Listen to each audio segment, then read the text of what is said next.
Oi, mundo! O assunto de hoje é os sonhos, a interpretação dos sonhos, que entra naquela minha lista de coisas essenciais que você deveria conhecer sobre a psicanálise, que inclui o vídeo sobre atos falhos, que inclui o vídeo sobre a Ana O. Bom, é importante eu comentar que tem esse vídeo e terá um próximo ainda sobre a interpretação dos sonhos, porque é um assunto vasto. E para esse vídeo específico, eu vou usar as conferências introdutórias do Freud, um modesto livro, de 1916 e 1917, que foram conferências que ele proferiu a um grupo de leigos e médicos e que ele teve ali um, um rigor, um, uma tentativa ainda maior do que já dele de mastigar, de facilitar, de poder nos valer de bastante exemplos para poder entender o que é a grande sacada e interpretação dos sonhos. Bom, e esse vídeo ele fala, ele é muito mais voltado para essa lógica que foi o grande marco da interpretação dos sonhos e não tanto os aspectos, as nomenclaturas teóricas. Que isso eu deixo para o segundo vídeo, aí eu faço tipo tete a tete, tete, tete. Esse vídeo é para quem realmente gostou do assunto e gostaria de saber mais, ou não entendeu nada, ou nem conhece, mas quer entender a lógica. Não quer estar preso às miudezas que são as miudezas que caem em várias provas. A gente entende disso. Mas enfim, Interpretação dos Sonhos é a grande obra do Freud. É a obra que, tipo, tem um antes e um depois na carreira dele como clínico, como pesquisador e como Freud. É, é importante notar que a interpretação dos sonhos ela vem posterior ao caso das histéricas, que seria o vídeo sobre a Ana O, que ali ele tem uma sacada genial, que isso é imprescindível para que ele consiga elaborar a interpretação dos sonhos.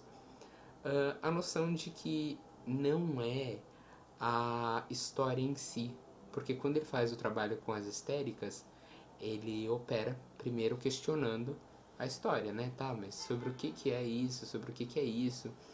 E depois de um tempo ele vê que não faz diferença, não importa. Ele pode questionar o quanto for, porque não é isso. A questão é a representação. A questão é o que está por trás. A questão é o que dá base a toda essa construção da histeria. E isso é algo que marca a obra dele, é algo que literalmente faz um antes e um depois dentro do psiquismo do Freud. Porque toda a produção acadêmica dele depois passa a se valer disso. E aqui a interpretação dos sonhos, que vem logo depois, eles são separados ali por 5 anos, a gente pode dizer isso, mas é que a produção deles acontece quase concomitante, embora o lançamento seja separado, é a noção da representação. Ou seja, o Freud já toma os sonhos como não sendo sonhos aquela coisa manifesta, que é, aí já é um dos termos, o sonho manifesto. Ele não toma como sendo aquilo, como se você sonhar com uma estação de trem, é porque você está sonhando com um objeto fálico entrando, blá blá. Ele mesmo, naquela época, ele já fala, não, não rola. E que é interessante que aí o Jung ele faz um outro caminho. E ele faz o homem e os símbolos, ele literalmente ele formula, a partir de uma série de pesquisas, várias coisas que ele toma como sendo imprescindíveis a todos. E a lógica da interpretação dos sonhos é diferente da lógica do Jung dos arquétipos. Porque a interpretação dos sonhos, o Freud já chegou na ideia de que assim, olha, esquece. Quem sabe do negócio é o paciente. Quem sabe do negócio é o sujeito. Que é literalmente Ana O. É assim, cala a boca, eu quero falar. É sobre mim. Me deixe falar.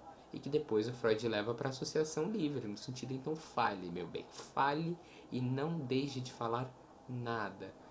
E essa marca é genial, porque ele leva isso para os sonhos também. Ok, você sonhou com uma estação de trem e o trem tava chegando e, tipo assim, a questão do não basta somente dizer eu, enquanto uma postura analítica, não vou te dizer o que isso significa porque eu não sei o que isso significa. Esse é o grande ponto. A questão de se manter fora desse lugar de responder ao sintoma, de responder ao desejo que é o desejo da pessoa que chega à clínica. No sentido de você pode dar sentido ao seu sonho. Não na lógica de, ok, vai embora e beijos, mas no sentido de, ok, vamos tomar os sonhos, a gente divide ele e vamos ver cada parte por cada parte e você vai me dizendo o que você acha. Essa é a questão da elaboração. A questão de deixa essa massa, deixa de ter essa massa também a partir de um significado maciço que é dado por um outro e volta ao nível de que começa a dividir o sonho e o paciente começa a fazer isso. E o analista ali opera de um lugar de justamente essa interpretação do sentido que o analista, do que o analisando está dando, no sentido de que vem ali uma série de coisas que a pessoa achava que não sabia, mas que o Freud já das histéricas parte da lógica, não, quem sabe é o paciente. Então ele vira a questão ao paciente. É assim, olha, eu posso te ajudar, só que eu não tenho a resposta. Eu sei sobre algumas coisas, mas assim, sobre o seu sofrimento, quem sabe é você. E essa é a lógica que calca a interpretação dos sonhos. A interpretação dos sonhos do Freud é absurda justamente por isso. Porque ele percebe que. Isso eu posso falar mais no outro vídeo dos conceitos, mas ele percebe que, bom, o sonho nunca vai vir o assunto assim, pá, chegou o assunto. Não, vão vir sempre representações, porque o assunto é recalcado, o assunto sofre repressão, porque o assunto vai mudar, porque não é o sonho manifesto, é o sonho latente, mas também não é exatamente isso, é uma outra coisa. Porque a gente não está falando somente do sonho, a gente está falando do sentido que cada um, e somente cada um, que é aquele que experienciou o sonho e que tem toda a bagagem dele, pode dizer sobre aquilo. Isso é o grande mote, porque é importante entender isso na medida em que a gente faz paralelos com outras linhas. O Jung já tem, né, os arquétipos, já tem uma série de coisas que se aparecer no sonho você já tem na cartilha, é muito comum DSM, no sentido de assim, não se preocupe, eu sei da sua dor e ainda sei a nível de poder te dar mais ou menos uma resolução. Ou seja, o sujeito não tem que se implicar na própria dúvida, não tem que se implicar nesse não saber, não tem que se implicar nessa questão que é a falta, nessa questão que assim não vai dar e não deu certo. E que assim, a resposta do outro não está sendo bastante. Isso é absurdamente genial se a gente pensa que a gente está falando de escritos muito básicos na questão do início da psicanálise, mas que mostraram justamente estarem muito certos. A interpretação dos sonhos, ela aparece como sendo esse divisor de águas do Freud com o público e do público com o Freud e do Freud com ele mesmo, a partir do momento que ele pensa assim, ok, se isso é válido nas histéricas e é válido nos sonhos, não haveria por que não ser válido na clínica. E aí entra a concepção de um vazio, depois do suposto saber, mas a ideia de que o analista não pode ceder à demanda do paciente. A ideia de que o analista não pode simplesmente falar, é isso, bom, vamos dar as mãos, yes, eu tenho a resposta. E entra em questão o ponto muito relevante que ele traz da interpretação dos sonhos enquanto algo que o sujeito traz. Porque é importante lembrar que a psicanálise nada importa se o sujeito não tem questão. Se o sujeito não está em sofrimento e não faz uma questão, não tem problema. Se ele encontrou um sintoma que seja a Bíblia, que tem todas as respostas possíveis para tudo, se ele encontrou um sintoma que seja uma seita tá tudo bem.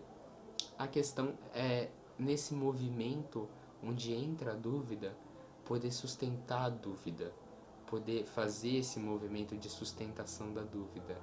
E assim, gente, um sonho é um lugar de muita dúvida, é um lugar de profunda incerteza, porque você não entende bem do que está se falando, você não entende exatamente o que aquelas imagens funcionam, sobre o que elas estão falando, embora às vezes o trabalho do sono falhe e chegue bem direto, assim, a conclusão seja um pouco mais fácil para o sujeito. Mas, via de regra, é essa noção.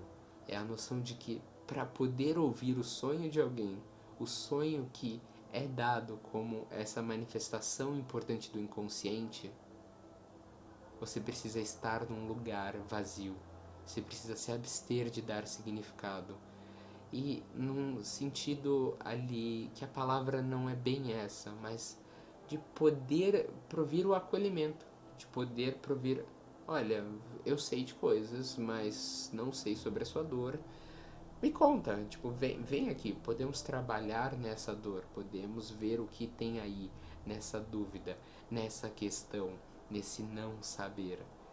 E essa virada clínica, ela é relevante porque aí a gente tem um ponto ainda mais crucial onde o Freud, médico, começa a realmente se afastar da medicina e pensar na psicanálise.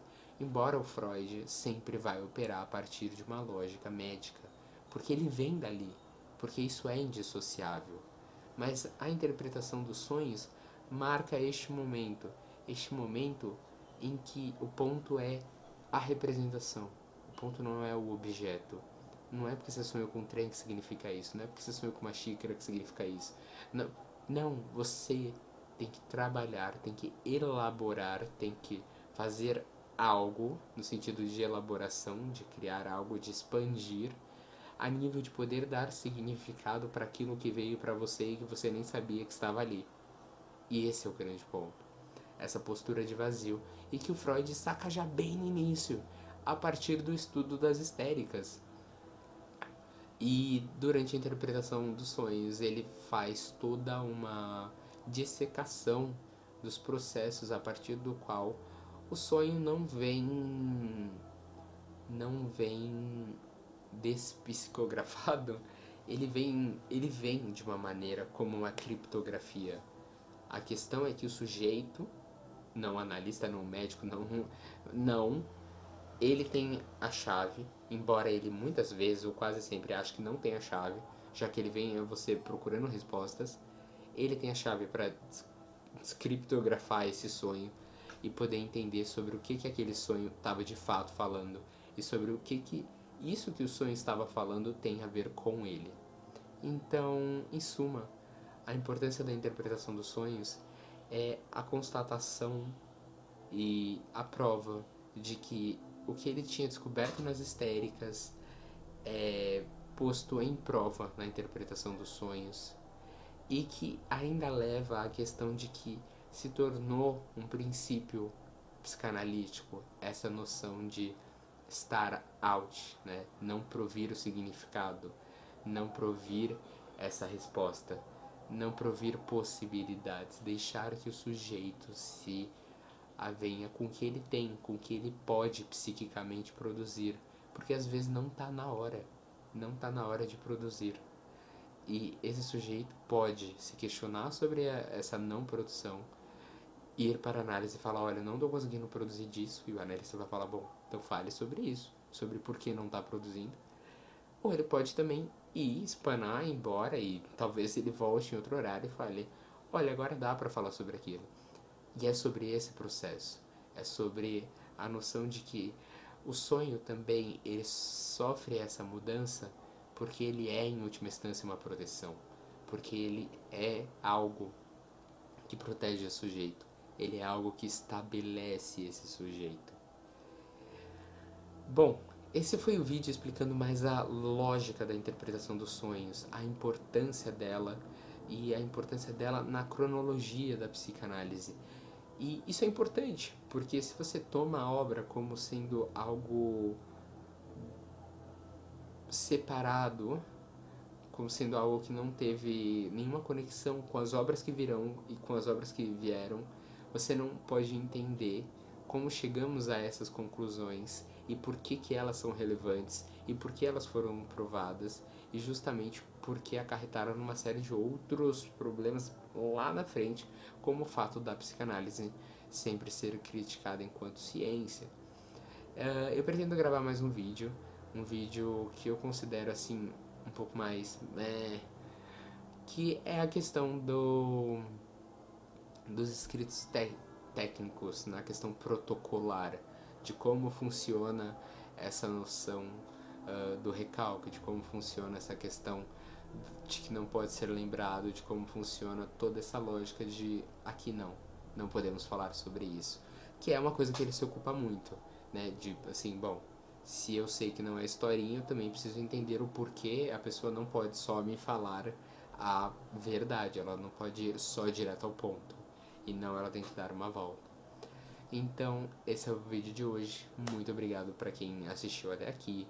Não deixe de se inscrever no canal. Eu tenho um podcast, referências bibliográficas que incluem isso, as conferências introdutórias, mas pensarei em outras coisas legais para botar ali também. E, assim como meus dados de contato estão na descrição. E é isso, não deixem de ver os outros vídeos sobre a Ana O e sobre atos falhos, que são coisas que estão acontecendo ali no mesmo período de tempo e que é super importante para entender a lógica, que é o que para Lacan depois tanto importa, que é a questão da lógica, de não é dissociável, de que existe uma cadeia de significantes, que existe uma cadeia de pensamentos, que existe um processo e que esse processo é psíquico. É uma viagem muito legal, é uma viagem muito linda. Mas para entendê-la é melhor entender algumas bases bem fundamentais. Então, era isso. Muito obrigado e até a próxima.